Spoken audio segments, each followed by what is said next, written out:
vastness of Russia is overwhelming, even to those accustomed to the wide open spaces of America.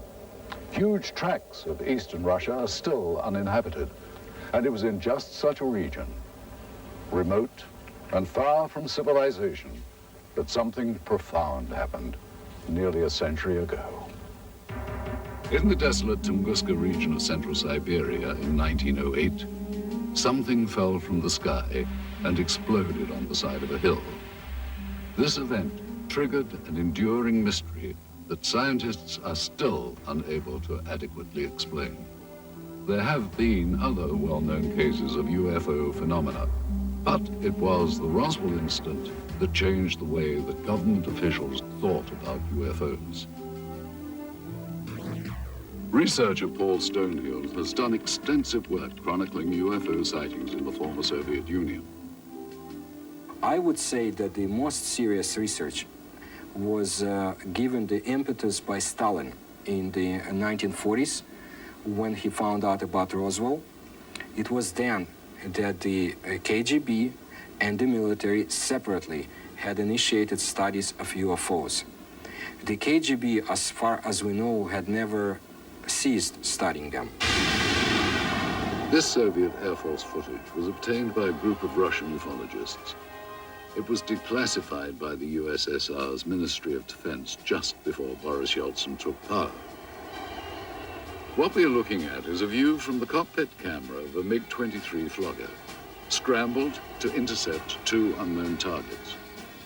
What we see now is an apparent merging of the two targets. Here is the same shot slowed down. These are obviously not typical flight characteristics of NATO or any other conventional aircraft. The MiG lost visual contact with this object or objects, and there has never been any official identification. By attending international conferences and exchanging information over the internet, researchers on both sides of the former Iron Curtain have been able to increase the global understanding of anomalous phenomena. Richard Haynes has been to Russia many times and has worked with many of that country's researchers. Soon after the perestroika, the fall of communism, approximately 1990, I said to myself, I think this is the right time to initiate opening doors with the East, with people on the Eastern Bloc who are sitting on their own piles of data, but we don't know about it. Likewise, we're sitting on piles of data that they don't know about. And so I started corresponding with friends, and we formed this joint USA-CIS Aerial Phenomena Federation. And we're now serving a very positive role, which is information exchange. The next clip was shot from a MiG-25 Foxbat, and what we're about to see is actually an American F-16 Falcon about 200 meters away. What happens next is that a new object appears from behind the clouds. It was not identified. The new object suddenly descends and disappears into the clouds. Once again, here is the American plane at the same altitude as the MiG. And now here is the object as it appears behind the F-16. And here it emerges from behind the F-16, then goes down and enters the cloud bank.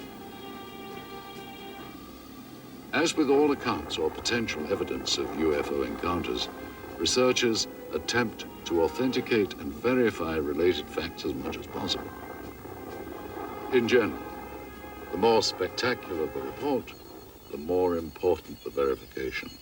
I was intelligence officer for the Soviet military for over 30 years. My son is a pilot in the Russian Air Force now. I can say for certain that there were numerous occasions where Air Force and Navy fighter planes intercepted what we thought were NATO aircraft, only to find that they were not airplanes as we know them, and not belonging to any nation on Earth. It's no secret we would send planes into their airspace. They would fly into our airspace. It's like a game, like a test, constantly trying to test the response of the other side. Only sometimes someone would get shot at. In this case, neither the Soviets nor the Americans seem to have any clue as to what this third object is. I'm telling you, even when you blow it up, it's impossible to identify. It appears to be about 4 or 5 meters across, moves with characteristics unlike any conventional plane. Now, in this final piece of footage, we will once again be looking at a cockpit camera view, this time from a MiG-21. The camera plane and 3 others were scrambled to intercept an unknown craft flying at very high speed, which is visible here as a large, cylindrical-shaped object. And as the Russian planes close in, the UFO suddenly picks up speed and disappears. Here it is once again. You'll notice the cylinder seems to be traveling at about the same speed as the MiGs until about here. And then it seems to increase its speed, which, according to pilots, must have reached at least Mach 3 in about 10 seconds. A lot of this footage was declassified after the Soviet military failed to identify the object seen here. This one shows an interception attempt by MiG pilots. There were many cylindrical object interceptions that were reported and investigated. We were interested in the high-speed potential of these objects. The size of this one is estimated to be about twice the size of a MiG-21. With technology available to us and the Americans, it should not be able to move as fast as it does. Hey, this footage is still interesting because I don't think the Russians had any idea what they were dealing with here. Their fighters were at least as good as ours, and yet here is something that is completely beyond their capability to intercept. The acceleration rate of this thing is impossible for any aircraft that we know of. There was one tragic incident I know of occurring in the early 1970s, in which MiG-21s tried to shoot down an unknown craft flying over Western Russian airspace, which failed to respond to Soviet pilots. The pilots used standard intercept procedure to expel foreign planes out of Soviet airspace. When the craft did not respond, the pilots were ordered to lock on missiles. At that point, both jets were destroyed by some weapon not known to Soviet military. Both pilots perished. There was an effort within the Air Force to make it look as if the fighter planes collided, but investigators I knew personally at the time said it was not collision. They were shot down by something. The NSA intercepted a radio transmission that we were copied on. Apparently, the Russians lost a couple of MiG-21s or 23s. They were trying to intercept something unidentified. All I know is it wasn't one of ours. You know, our department received a number of stories like this involving the Soviet military and UFOs. One of the most intriguing stories we came across was first told in the new book, UFOs in the USSR, by Russian author Veniamin Grigorievich Vereshchagin. He recounts the crash of an extraterrestrial craft and subsequent recovery by Soviet officials in the late 60s. Существует свидетельство тому, что осенью 1968 года There is evidence to the fact в районе города that in the fall of 1968, there were reportedly a lot of UFO sightings in the area of Sverdlovsk, currently known as Ekaterinburg. 27 ноября многие жители поселка Березовский Свердловской On области November 27, many residents of Berezovsky Sverdlovsk area observed several fireballs moving across the sky. вдруг один шар стал падать. One of the balls began going rapidly down, and after that there was a loud sound of an explosion. Через несколько дней после этого происшествия In a few days, a Sverdlovsk paper published an article в которой говорилось о том, что взрыв, услышанный многими, which said that the explosion had taken place on a territory of a grain storage unit по халатности due to the carelessness of some workers. Но в статье But the также говорилось, article also mentioned что that the жители residents этого of this района area наблюдали такие had witnessed явления. similar lights before that day. This is a copy of the Sverdlovsk newspaper from November the 29th, 1968. An article on the front page entitled Berezovsky Dreams, or What Was That?, gives the state-sanctioned account of what could have been the actual crash. Translated, the Russian copy reads, 5 glowing balls of light appeared over the horizon and started to move in the direction of the city. 4 of the objects moved in opposite directions, while the 5th began to rapidly lose altitude and soon completely disappeared behind the forest terrain.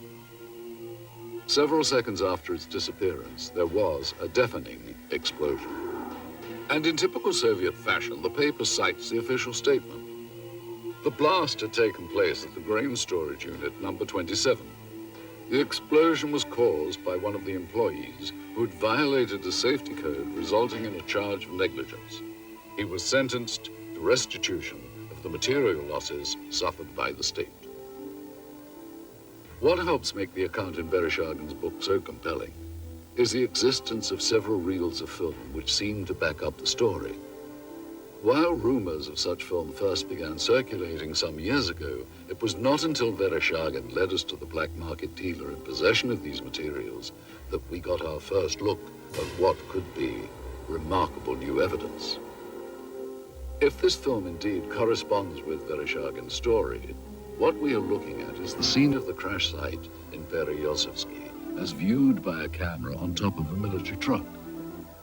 The focal point of this scene is here, and indeed appears to be a disc embedded in the ground. Here we see soldiers exiting the truck, led by a captain.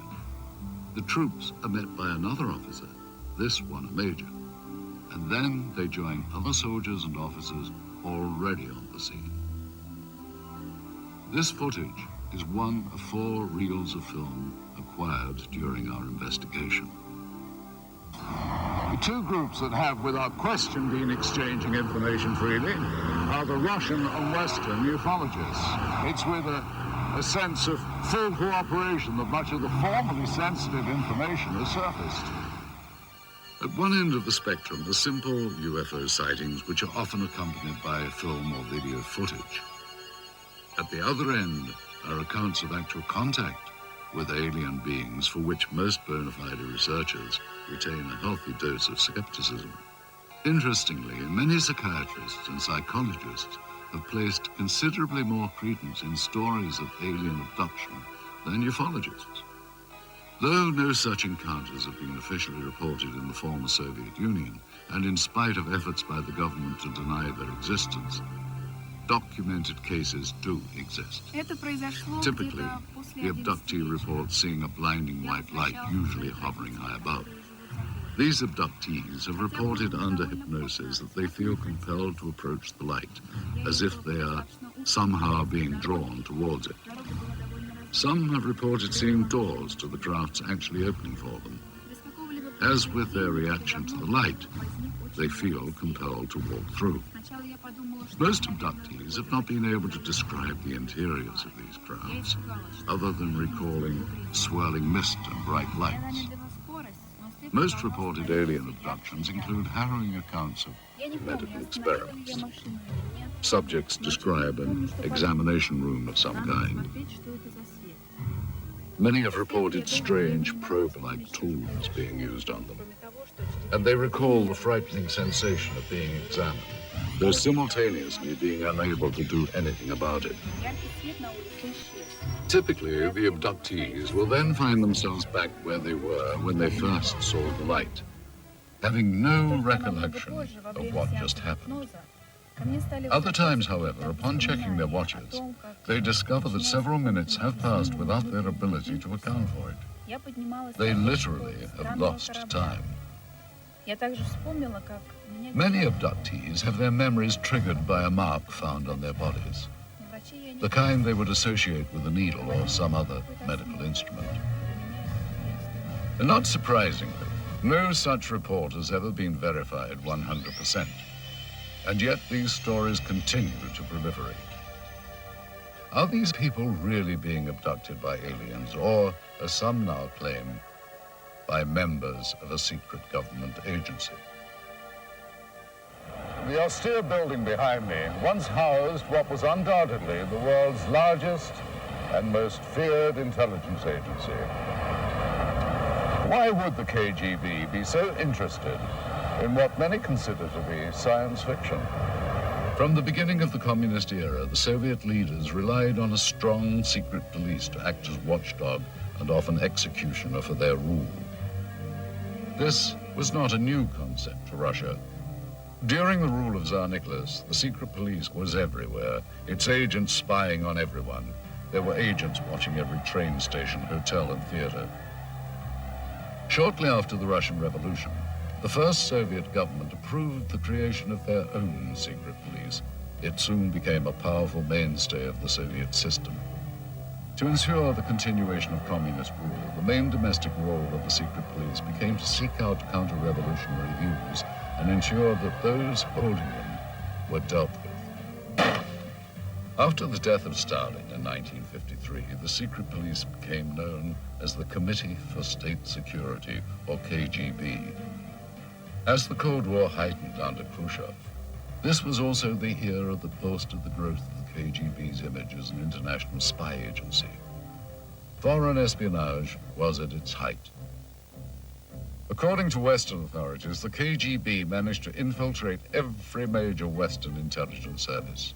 During the height of its existence, the KGB was the largest secret police and espionage force in the history of the planet, with more than 300,000 agents.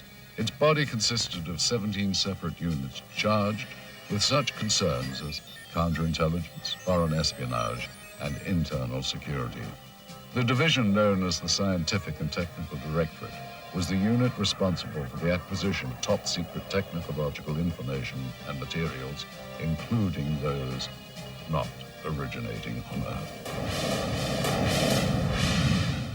The government body that had the most interest in anomalous activity was very possibly the Soviet military. Did high-ranking officers of the Russian armed forces really believe they could gain a military advantage from UFOs? Though there has been much speculation on the exact nature of the Roswell incident and reports of actual alien beings, conclusive evidence of such encounters has proved elusive. In 1997, the U.S. Air Force issued a follow-up to its earlier Roswell report, which they subtitled Case Closed. They try to account for the stories of aliens by suggesting these were simply crash test dummies misidentified. So it was with a sense of both excitement and caution that we examined the footage recently recovered in Russia. This reel contains images of what appears to be a scientific or medical examination of organic body parts. The individuals seen here appear to be forensic pathologists or biological research scientists. Speaking in Russian, they are seen inspecting the specimen, the leader of the procedure describing his actions and the measurements they are taking. After several minutes of this, there is a change in camera angles.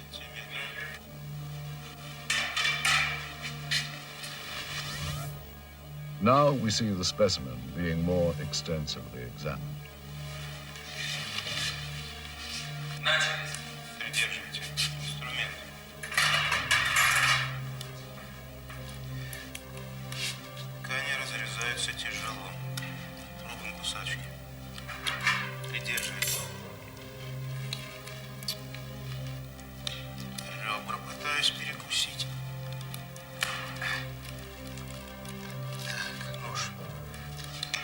Tools are used to cut open what the leader constantly refers to as tissue.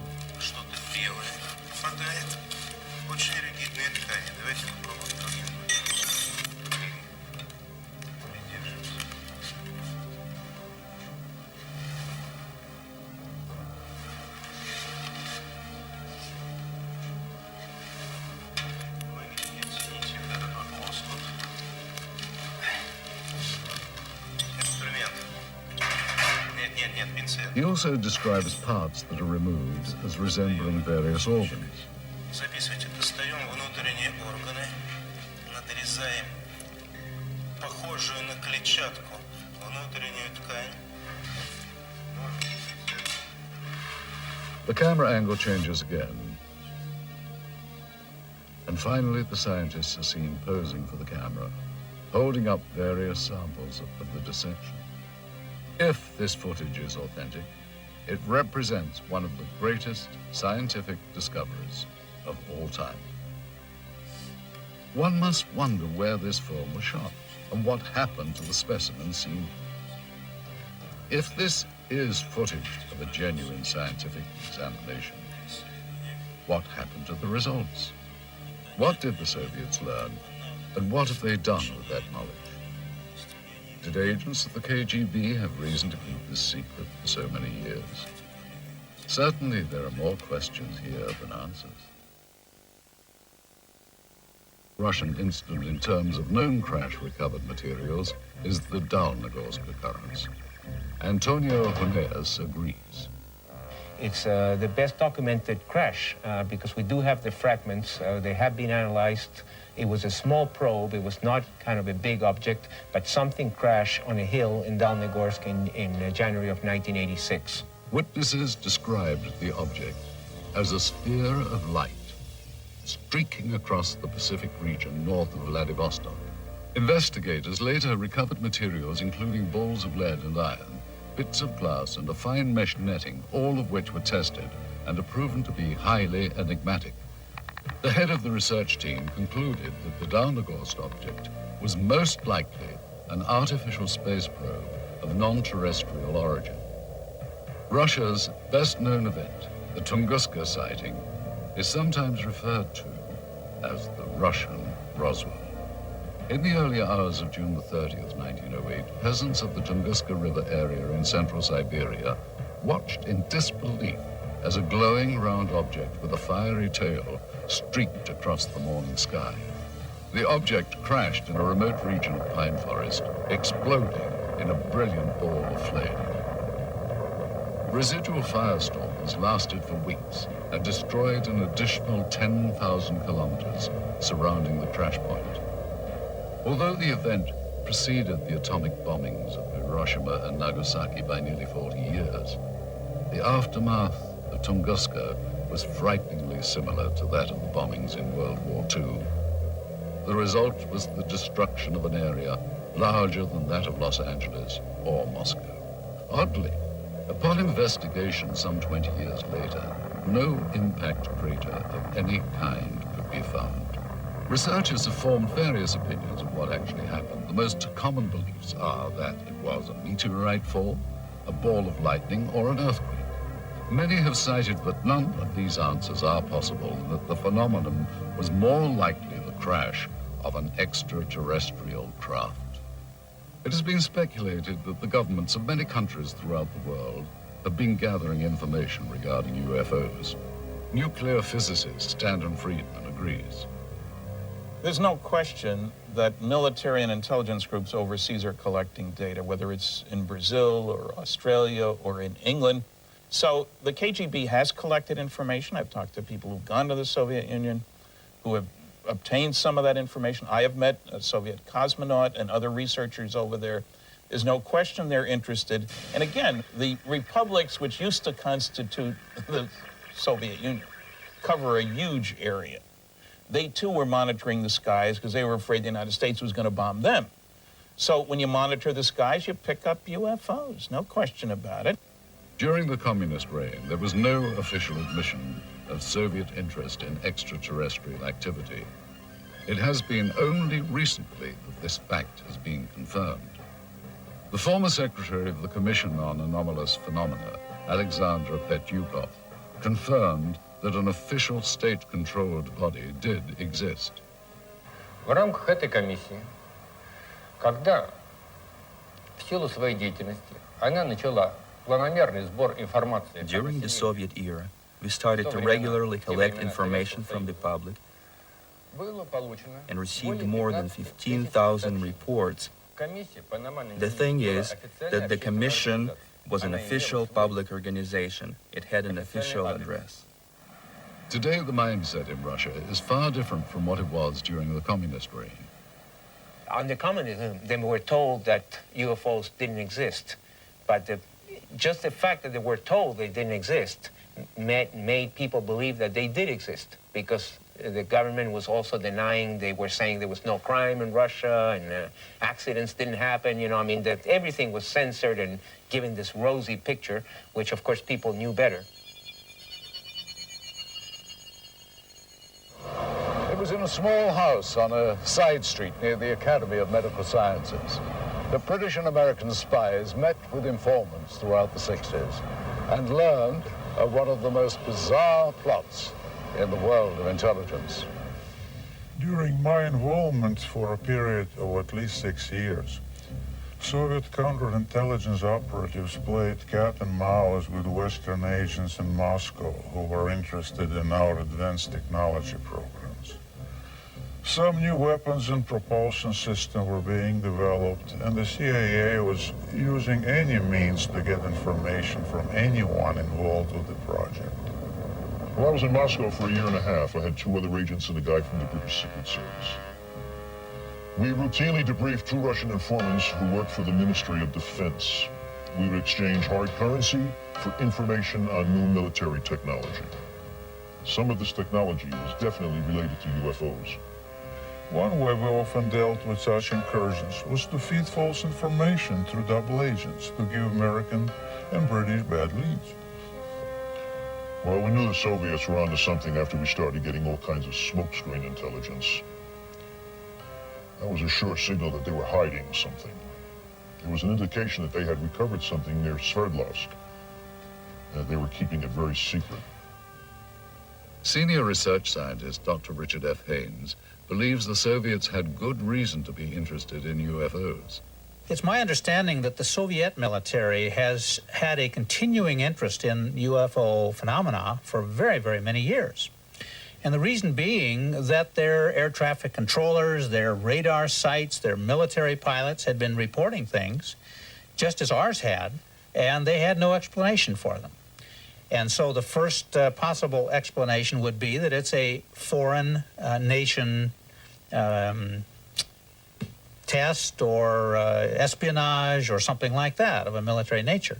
And if you're in the military yourself, then you take that very seriously and you explore it.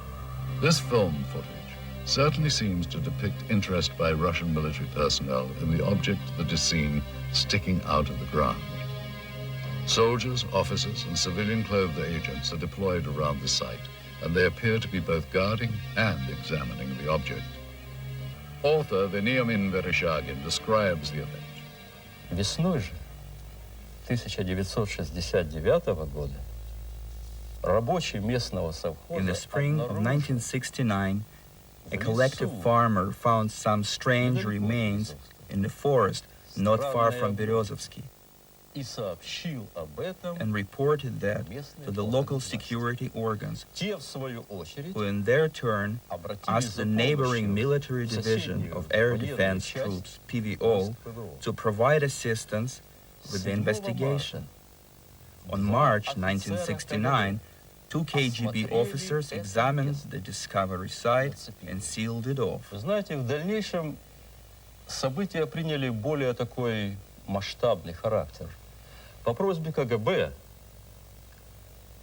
были привлечены. On the KGB request, a Soviet army unit was brought to the discovery site, И в результате уже очень тщательных обследований были найдены.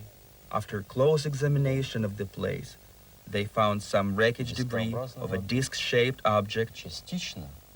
partially sunk into the ground. Поначалу органы безопасности предполагали, At first, the KGB thought that the debris американскому разведывательному самолету или came from an American spying plane or a Soviet spaceship. George Filer, a retired Air Force intelligence officer who was stationed at Langley, is not surprised the Russians were so interested in this object.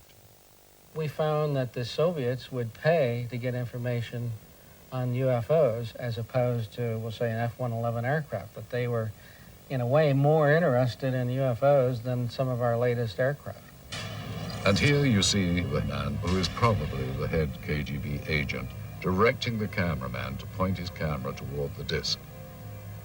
A total of almost 1,200 feet of negative were recovered just on this crash site. It is possible that more film was shot, but this is all that we were able to obtain. None of this film depicts the removal of the disc itself, and at no point do we see inside the object. From this angle, we do see the handheld camera shooting behind or inside the disc. However, that footage, if it was in fact ever shot, was not included in the cans of film we acquired. We can only speculate that it may still be at large. We must also speculate on how the object ended up here. Based on information from Vereshchagin's book and what we can see in this footage, we have created this computer-animated version of how researchers believe the crash may have occurred. The questions then become, where did this object come from and how did it come to crash here? And more importantly, what has happened to it since? With the change to a market economy here, many items never before available to Russians are finding their way to store shelves. Some point to this as evidence of a new prosperity. Others claim that this only fosters greed, not seen during the Soviet era. They say that everything is for sale in the new Russia, including state secrets and the spies who kept them. And I'm sure that this happened because I remember in 1991, 1992, there has been a lot of talk about the KGB files. It's quite possible that the files, some of the files, had been sold to the highest bidder. What is now modern-day Russia was once the core republic of the Soviet Union. Prior to its breakup in 1992, the USSR was the world's largest country, stretching from Eastern Europe into Asia. In addition, the USSR had direct control over the Eastern European countries of Romania, Bulgaria, Hungary, Czechoslovakia, Poland, and East Germany. The boundary of these countries was for years referred to as the Iron Curtain. For decades, its military power influenced events throughout the globe. The single most important event in Russian history was the Revolution of 1917. The Bolsheviks changed the country from a monarchy to the world's first communist state. In the late 1920s, Joseph Stalin transformed the country even more by regimenting every aspect of daily life and still managed to brutally stomp out his opposition. While the USSR was allied with the West during World War II, the years after the war ushered in an era of mistrust that came to be known as the Cold War. This new relationship chilled ever further in August of 1949, when the Soviets exploded their first atomic weapon. The Western powers, including the United States, viewed the USSR as the world's greatest threat. In its ongoing competition with the West, Russia's greatest victory occurred in 1957 under the leadership of Nikita Khrushchev. It was the beginning of the space age. As the first nation into space, it's not surprising that in the years to follow, the Soviets would become increasingly curious about extraterrestrial life existing in our galaxy. Despite their early victory in the space race, back at home, the standard of living and the country's lagging economy weighed heavy on the minds of the Soviet citizens. Under Soviet President Mikhail Gorbachev in the 1980s, the terms glasnost and perestroika came to represent a period of humanist reform. The first truly democratic elections in Russia's history occurred in 1991. After 70 years of Soviet rule, the USSR was dissolved. A new market economy has emerged along with more freedom for the people. While there are some who yearn for a return to communism, most citizens feel that the new Russian democracy has been a vast improvement to their daily lives. But with these positive changes come problems. In a recent news survey in Russia, citizens were asked the question, who controls Russia today? An astounding 23% responded the mafia. Renowned Russian writer and Nobel laureate Alexander Solzhenitsyn wrote, Russia's economic chaos is the result of merely criminal reforms that have created a new class of mafia capitalists. The word mafia refers to the new system of organized crime in Russia, involving countless government officials, businessmen, and organizations controlled by criminal groups. Resistance to extortion attempts has resulted in violence. Kidnappings, assassinations, attacks on family members, or harsh persecution by corrupt government officials have been documented. Dozens of bankers were kidnapped and assassinated by the mafia in the first few years of Russia's independence, when organized crime was taking control over the country's financial system. Having eliminated its rivals in such a brutal manner, the Russian mafia is now in a position of great power. What the future holds for the Russian Republic is uncertain. What is certain is that in the next Russian elections in the year 2000, the interests of big business and those with money will be well represented, and undoubtedly so will organized crime.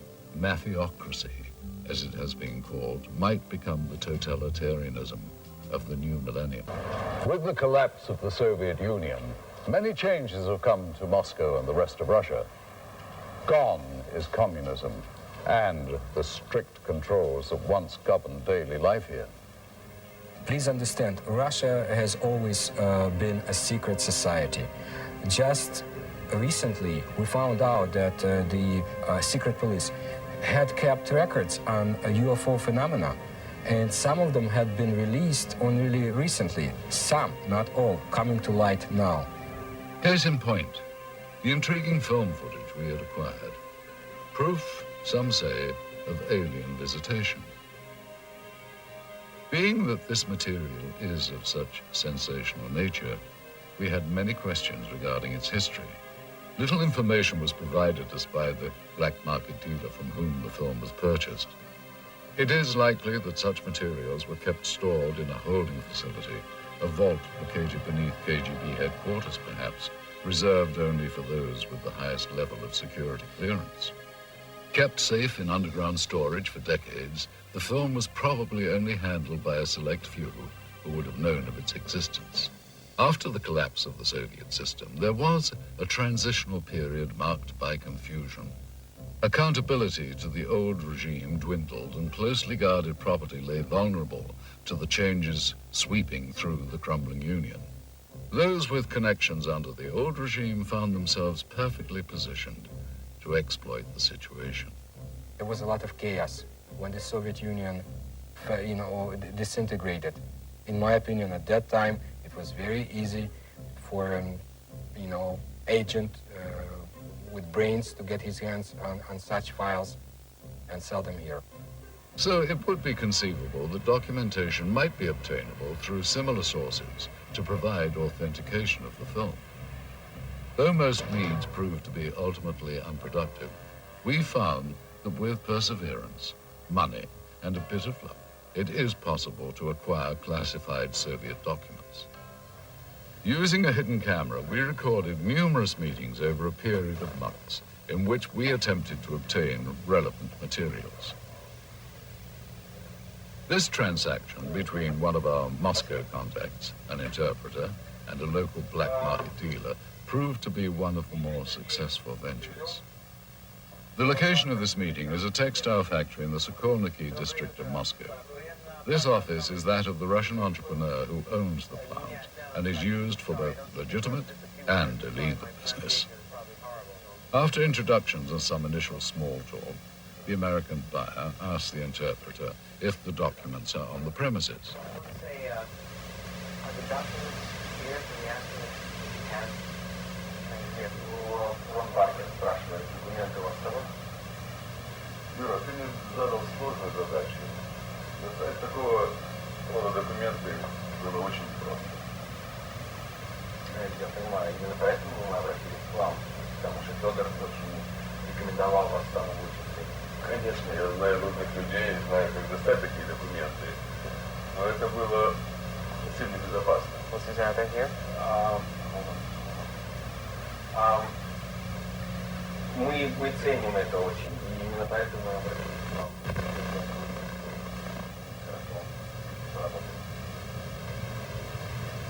The businessman tells him that he has had difficulty in obtaining the documents and the price has gone up. He is told that it is impossible to come up with any additional money. Да, мы договорились. Ты должен понять, что Доставь такого рода документацию совсем небезопасно. Не, я понимаю, we only have 10,000. Да, у нас только 10 тысяч. Понимаете, в этой сумме сейчас 10 тысяч. Но мы договаривались с вами первоначально. Да, мы договаривались, но... I mean, I can't go out and... Это очень сложно. Нет, я это понимаю. Я понимаю, я отлично понимаю, но вы понимаете, здесь вот в данный момент находится только 10 тысяч. Мы не можем сейчас найти где-то еще вдруг на стороне сегодня 5 тысяч. Really? After consultation with his associate, the seller finally agrees to honor the original price. Давай, бабки, ладно. The files are then removed from a safe and given to the interpreter to inspect.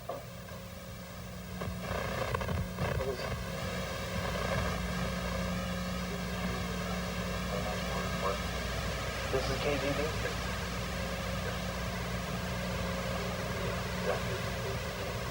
This is some report about extradition deadlock. Does this look... Do you think this is... Он просто хочет убедиться, что документы подлинные. Конечно, official KGB. After inspection of the documents and a cursory verification of their authenticity, the transaction is completed. Okay, well, we should pay Mr. Chevalier and... Money changes hands, and what was once property of the state now becomes much sought-after evidence for UFO researchers. What made this transaction so successful was that among the pile of documents acquired, several were extremely enlightening, including a top-secret KGB report on Operation Sverdlovsk Midget and a request for military assistance from the Soviet Ministry of Defense. While the ability of Western governments to keep secrets is hotly debated, one thing seems certain. Behind the Iron Curtain, secrecy was standard operating procedure. Here, under the Soviets, freedom of the press and government accountability to the public were virtually non-existent. Many believe that the American government has had more than a casual interest in the possibility of extraterrestrial presence since early in the 20th century. Certainly since reports of flying discs in Roswell, New Mexico in the late 1940s, U.S. Defense Department and intelligence community involvement in the investigation of UFOs has been documented. Aside from the former Project Blue Book and 2 recent Air Force reports attempting to close the case on Roswell, there has been little made public by the government regarding its interest in UFOs. One organization that apparently did study UFOs was the Central Intelligence Agency. Since the Cold War era, it has been alleged that the CIA has actively sought after, on a priority level, the acquisition of any Soviet information that relates to alien contact and technology. One person who confirms such allegations is this man. An agent with the CIA for 6 years, his area of expertise was Russian interest in anomalous activity. Though now employed in the private sector as a security analyst, he has asked not to be identified due to the sensitive nature of both his former status and his current position. I joined the CIA in 1989, straight out of college. My mission was to monitor and infiltrate the Special Sciences Section of the KGB, a unit of Directorate T, which was a division of the First Chief Directorate. Special Sciences Section's goal was to obtain, analyze, interpret, and exploit any extraterrestrial knowledge. The Special Sciences Section was extremely interested in a number of reported UFO crashes over the former Soviet Union and the Eastern Bloc countries. From the intelligence that our unit was able to obtain, they had recovered at least one portion of a former crash site over the Soviet Union. This former agent was able to confirm interest not only in the 1968 crash near Berezovsky, but in other Soviet attempts to recover UFO documentation and technology. Ever since Stalin had been in control of the Soviet Union, especially in the post-World War II years, he was determined that if there were any technological gains to be made from extraterrestrial technology, that the Soviet Union would be the sole possessor and sole beneficiary of those technologies. Due to the change of power in the former Soviet Union, many believe that much of the formerly unattainable information from the Cold War era may now be in the hands of the US and British intelligence agencies.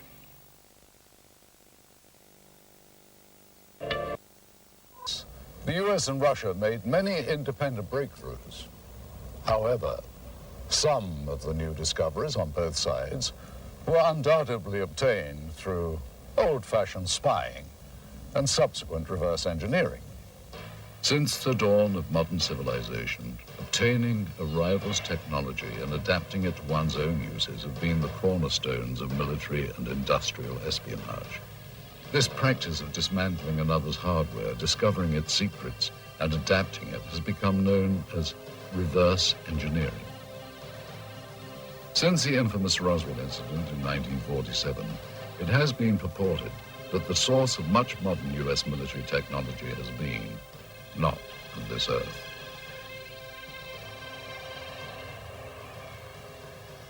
A number of technologies were either partially inspired or wholly inspired from what was recovered at Roswell. It's amazing that when you look at the profiles from both the sides and from dead on, how close to stealth technology and spy plane designs that the Roswell ship resembles. We firmly believe that she is the design Rosetta Stone and the holy grail for aerospace design technology. According to witnesses and UFO researchers, debris supposedly collected from the site indicated a technology superior to any existing on Earth during the post-war years. The possibility exists back in the 40s that because all this new technology came out of Germany, we had scientists from Germany that either we were testing new advanced concepts to us at the time, these rocket engines, which were brand new to us, or this was some kind of smokescreen, if you will, to hide or to put the Russians off guard, make them think we were further along than we really were. And there's been a history of misinformation on both sides trying to keep each other off guard, and that very likely is one of the possibilities. If it wasn't Roswell, we're probably doing it some other place. Such advances as the Hubble telescope and the Super Arbec missile engines are rumored to have benefited from alien reverse engineering. In addition to Roswell, there is another name heard frequently with regards to reverse engineering. A military facility located in the Nevada desert, commonly known as Area 51. One theory is that Area 51 is the hub of alien reverse engineering. But is the United States the only military power to have engaged in this secretive development of military technology? Or did Soviet military and intelligence organization reverse engineer technology from alien spacecraft that may have been recovered in Russia? Do the Russians have their own version of Area 51, located somewhere in the uninhabited parts of their vast country?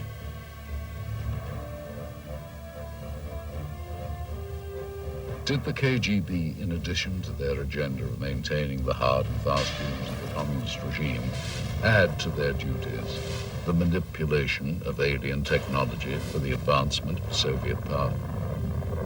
Thus far, of all documented UFO sightings that have taken place within the former Soviet Union, not one was publicly acknowledged by the KGB. While reverse engineering remains a common practice throughout the world, not only in the military, but industry as well, the question as to whether or not it has ever been used to obtain alien technology remains unanswered. If the Russians had in fact recovered an extraterrestrial vehicle, as they seem to be doing in this footage, they no doubt would have wanted to benefit from its technology. We invited ufologist Stanton Friedman to view the recovered footage and to give us his input. It would not be surprising if saucers had crashed in the Soviet Union, and if somebody had monitored this on radar or from whenever. Satellites, we had satellites, they had satellites at that time, or just a report from a local person. And the kicker is, the fact that you get troops out there and a cameraman doesn't necessarily mean it's a flying saucer. We need to be a little cautious about jumping to conclusions. Now, I think that film is worth a detailed investigation. Those things cost a lot of money, actually, to go over it you have different specialists looking at, you know, are the uniforms correct for the time frame? Is the film actually made in the Soviet Union? We asked Russian film expert Sergei Goncharov to examine the film for its authenticity. He first explained the background of the film cans. And this is the name of the factory that manufactures the motion picture film in the city of Pereslavl. This is the type of film type A2, which is the emulsion. After Sergei examined the cans, he felt that they were authentic and consistent with the area and time period from which they had allegedly come. Now that we've looked at the cans, the next thing to do was to actually find out if the film itself had any markings on it. Okay, in the very beginning of the film, we have this word, which in Russian says начало, or the beginning, or the start. Now, the next bit of information are these two items, M-A-R-T, Mart, which is the month of March, 1969, letter G for year. So the year of 1969, the month of March.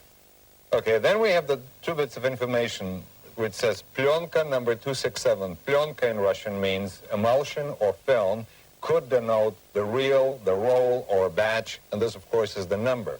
The next thing we see is this bit of information. Совершенно секретно, top secret archive of the KGB logo and the word archive of the KGB. Finally, Sergei Goncharov compared the markings on the film itself to what was printed on the cans.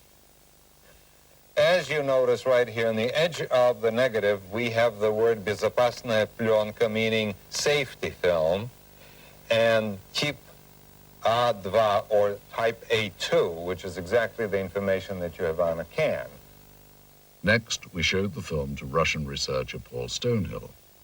The colors of the film, the quality, soldier uniforms. Somebody would have to go into special, to make a special effort to make a film that feels like something that was made in 1960s. I've seen a lot of films made in the 1960s, and this film here is almost of the same quality. It's not a 1980s or 1990s film. The KGB officer that had been looking and touching things looks quite genuine. To me, my gut feeling is this is not something that they had made intentionally to fool people. UFO researcher Antonio Huneas offered us his views on the film. I would say that visually it's very impressive. The first thing that struck me was the good quality, a very, very, very clear footage. You see, of course, it wouldn't be impossible to duplicate, you know, as a hoax. You would have to hire some actors and so on. But it was quite well done. Of course, it could even be some kind of disinformation too, that the KGB was quite notorious about doing disinformation. For what purpose, I don't know, but they might have done some kind of training film or something to, of course, if it was disinformation aimed against the Americans or something, we never heard of it, so that's also dubious. Finally, while Mr. Huneas felt that the film required more investigation, he was impressed and intrigued by it. Well, I would say that if this is real, and I do not have the elements to make that judgment, this is so far the best footage of an alleged crash UFO or a dead alien that I've seen so far. The first human beings in space were Soviet. Were the Russians also among the first to encounter beings not from this Earth? This footage, which seems to depict Russian pathologists dissecting what appears to be a non-human life form, requires further analysis. We once again asked Stanton Friedman for his comments. I don't know what to make out of it. I'd certainly say it's worth further investigation. By my standards, it's in my gray basket. Not black, not white, maybe. Worth following up on. We then asked film expert Sergei Goncharov if he thought that the film's characteristics on this reel were consistent with the time period from which it was supposedly shot. It certainly is consistent with the information on the can. It is negative. It's got the negative perforations. It's exactly what the information on the can indicated. Sergei explains the significance of a flash frame, an interesting and possibly important characteristic of the film that was discovered. All right, now, a flash frame, this is, of course, a flash frame is that piece of film that is, when you push the button on the camera and you start exposure and you stop the camera to stop the exposure, and then you restart the camera again, by virtue of inertia, the camera will sometimes expose either a flash of light, or if you point the camera away from the person in front of it, you will see some other subject matter. Those flash frames appear between the takes and sometimes show things and people that are not part of the scene itself. You have people that have nothing to do with the information that you've seen on a film before or after. Again, an individual in uniform. You see these people performing a procedure. You have somebody in civilian clothes, people that you have not seen before, as this is in a flash frame segment, which was not meant to be as the procedure that was being photographed. Mr. Goncharov concludes that while the film stock and camera techniques are consistent with KGB and Soviet government films of that period, he feels that the discrepancies with the subject matter require closer scrutiny. Anytime you have subject matter of this type, any additional investigation is worthwhile. Absolutely. Stanton Friedman was further intrigued by the medical techniques in the film. I don't know what to make of these guys with what seem to be medical instruments, certainly in a medical facility, judging by the stuff on the wall. And it's interesting that you can see their faces, which is interesting from two different directions. You can tell their identity if you could find people that look like that. And they're apparently not afraid of contamination, ingesting anything toxic. Now, that could be that they'd already gone through this routine and somebody had said, hey, there's nothing bad here. We then showed the film to Dr. Annette Ryan, a former lieutenant colonel with the Army Institute of Pathology. The first thing that I noticed is the way the doctors are dressed. They're dressed in these pristine white lab coats, and I think it would be more common for them to be dressed in scrubs or even butcher aprons, unless, of course, they know that they're being filmed and they want to look good. They also look very young, but that is consistent with forensic examinations, and that's because senior medical staff usually don't get involved in this type of procedure. I also noticed that they're wearing rubber gloves, but they're not wearing any other protective gear. They're not wearing goggles, they're not wearing masks, they're certainly not wearing any biohazard suits. I would assume that's because they're not concerned with contamination. And this, of course, is typical of Russian-Soviet medicine. I mean, when we think of Chernobyl, just remember back that there was a terrible lapse in any type of protection. It certainly would not happen in the United States. I mean, it would be unheard of. Next, Dr. Ryan commented on some of the specific medical procedures. All right, what's happening here is that they're using dissecting scissors to open up the sternum, which is a common procedure at that time. He's using the proper tool. The way they're holding and using the various tools looks correct, which indicates to me these people know what they're doing. I would say there's little doubt that these are actual Russian medical people. Now, if you look closely at this procedure here, which is repeated several times in this footage, what they're doing is removing a piece of material. The one doctor refers to it as an organ or resembling an organ. Then the diener snips off a small sample which is placed in a specimen jar for later analysis. Well, that's exactly what would be done in a forensic case or in the case of scientific research, for instance, if some new species had been discovered. They would remove very small pieces for later chemical and microscopic examination. The lead doctor also mentions a structure he describes as resembling ribs. And here you can see what indeed resembles a rib cage, as if this was the torso of some anthropoid or or human-like organism. Finally, though Dr. Ryan was unable to identify the subject matter, she believes that the techniques were consistent with those practiced in the Soviet Union during the late 1960s. We have little information about the specimen seen here, other than the pathologist's description and the KGB code name, Sverdlovsk midget. We wondered, though, how such a being might appear had it been recovered intact. Using only the images recorded on this film and the scant data available, technicians have constructed this 3D computer-generated model. Thus, with a bit of imagination and some forensic speculation, we have recreated what may have been the Soviets' possession of an actual being from another world. Information leaked from intelligence sources in the West indicated a belief that the Soviets were actually attempting to reverse engineer something not manufactured on this Earth.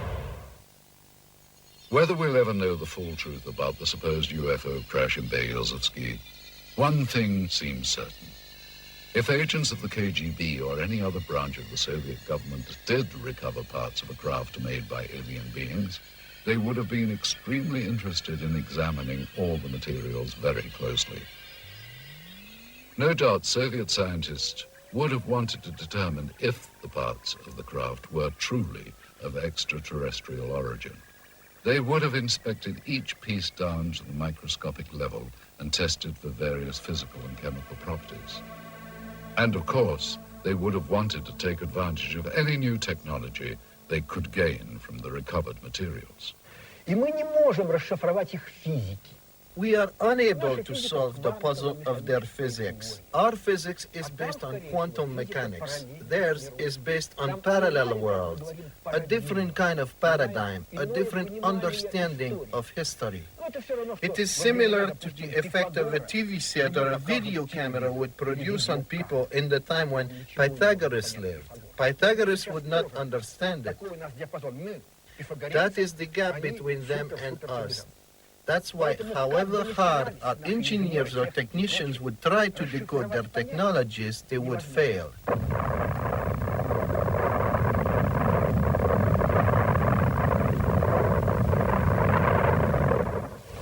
Back in the West, not only did the military consider UFOs a serious subject, but the Soviets' interest in them as well.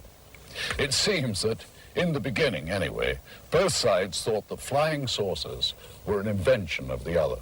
And that fueled a decades-long campaign of espionage and counter-espionage. Many believe that U.S. intelligence agencies such as the CIA, NSA, and the military have not been completely forthcoming with information regarding extraterrestrials. The same is apparently true of the KGB. Some claim that the KGB, as well as the U.S. government, may have been using the UFO phenomenon as a smokescreen to cover other top-secret activity from the very beginning. Former NASA scientist Dr. Richard Haynes concurs. Well, all I can say is that there are verified documents from Stalin's time that showed he had an intense interest in Roswell, what was going on in Roswell, New Mexico in about mid-40s. Well, that makes very good sense from the standpoint that that's where our atomic bomb group was, 509th Bomb Group, from which Hiroshima and Nagasaki events happened, ultimately. That's where the pilots trained. So it's understandable that Moscow would be very interested in this subject from that standpoint.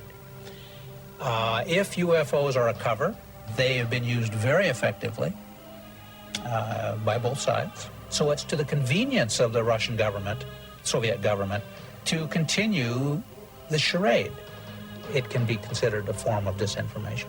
If something not from this Earth had been recovered, it would have been brought to a classified military base high in the Ural Mountains, where super-secret operations have been conducted since the Second World War. This incredible footage depicts members of the Soviet armed forces and what are believed to be two KGB agents inspecting and recovering a crashed flying saucer.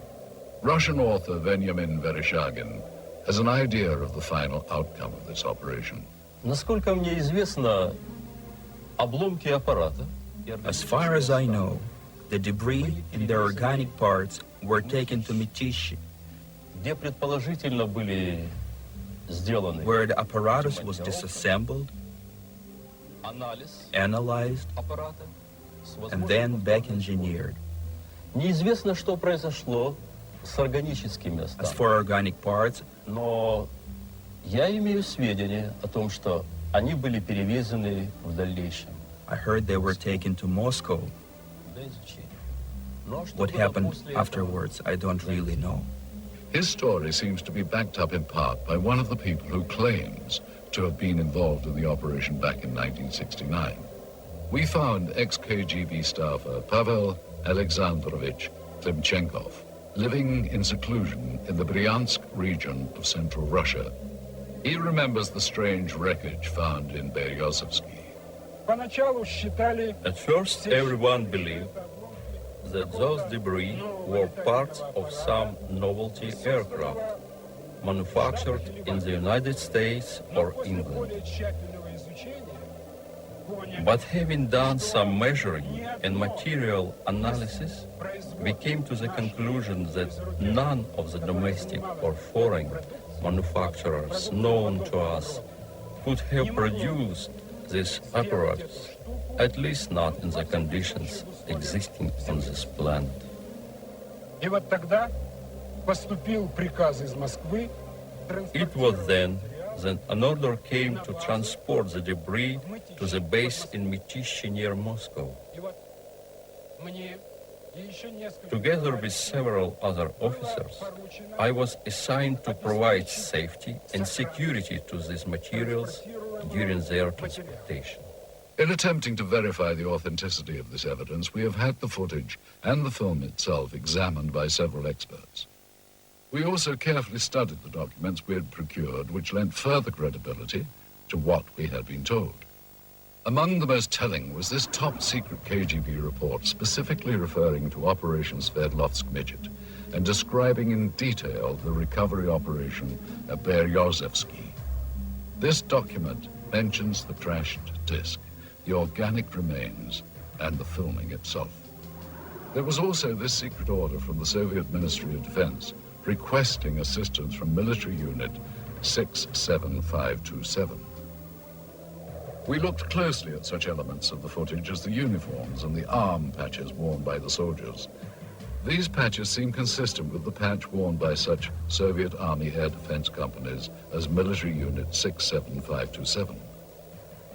They're all wearing winter coats, which don't appear to have much in the way of insignia on them. And that is not out of character for the winter coats. They would generally not contain much in the way of identification. These are all members of the same unit. I can see that the weapons are AK-type weapons. The main battle weapon of the Russian army, even up through today's date, is the automatic Kalashnikov weapon. Yeah, it's clearly an AK, fixed stock, birch stock, no muzzle brake, milled receiver, no question about it. It also seems to be consistent with the muzzles of the weapons that I can see in this film. In addition, we had notes from the scientific examination of the recovered organic specimen, which seemed consistent with the soundtrack of the dissection footage. With so many elements in seeming consistency, Vereshchagin's story becomes even more tantalizing and perplexing at the same time.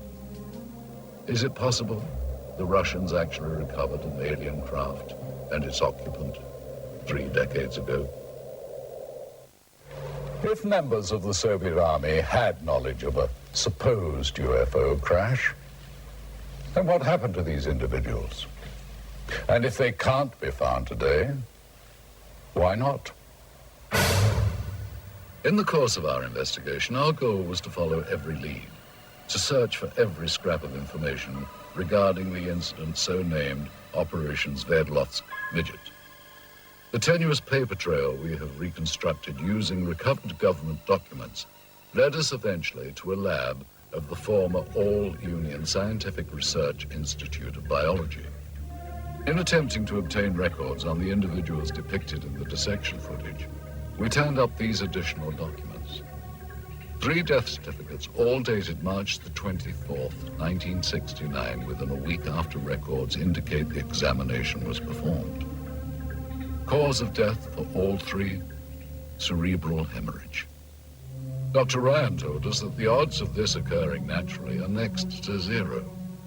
The former state-run institute is now a private teaching center known as the Moscow Medical Institute.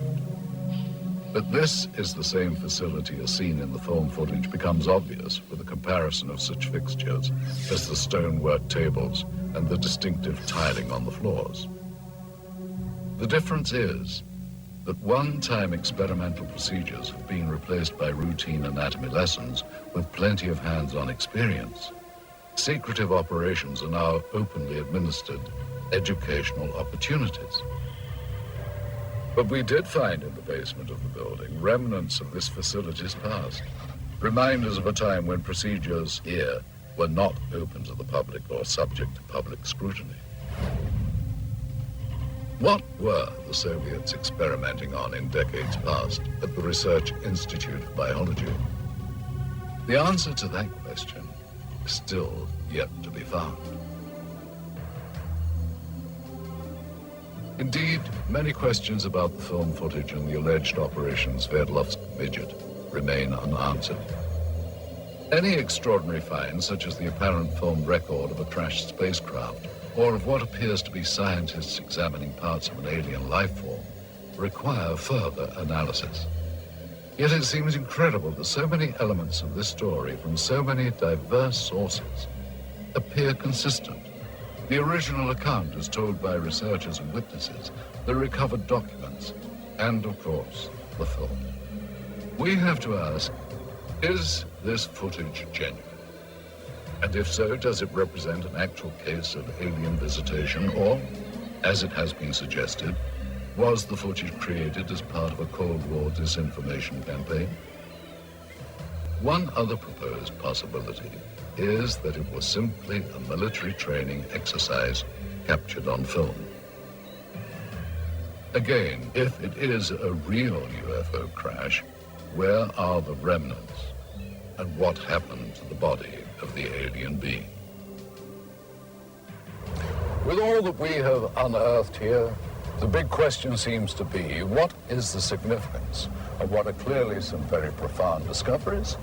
And will we ever know the full story? We hope you've enjoyed visiting Russia with us, and we hope you've gained some insights on what promises to be a continuing source of intrigue and controversy. Thank you for joining us. I'm Roger Moore in Red Square.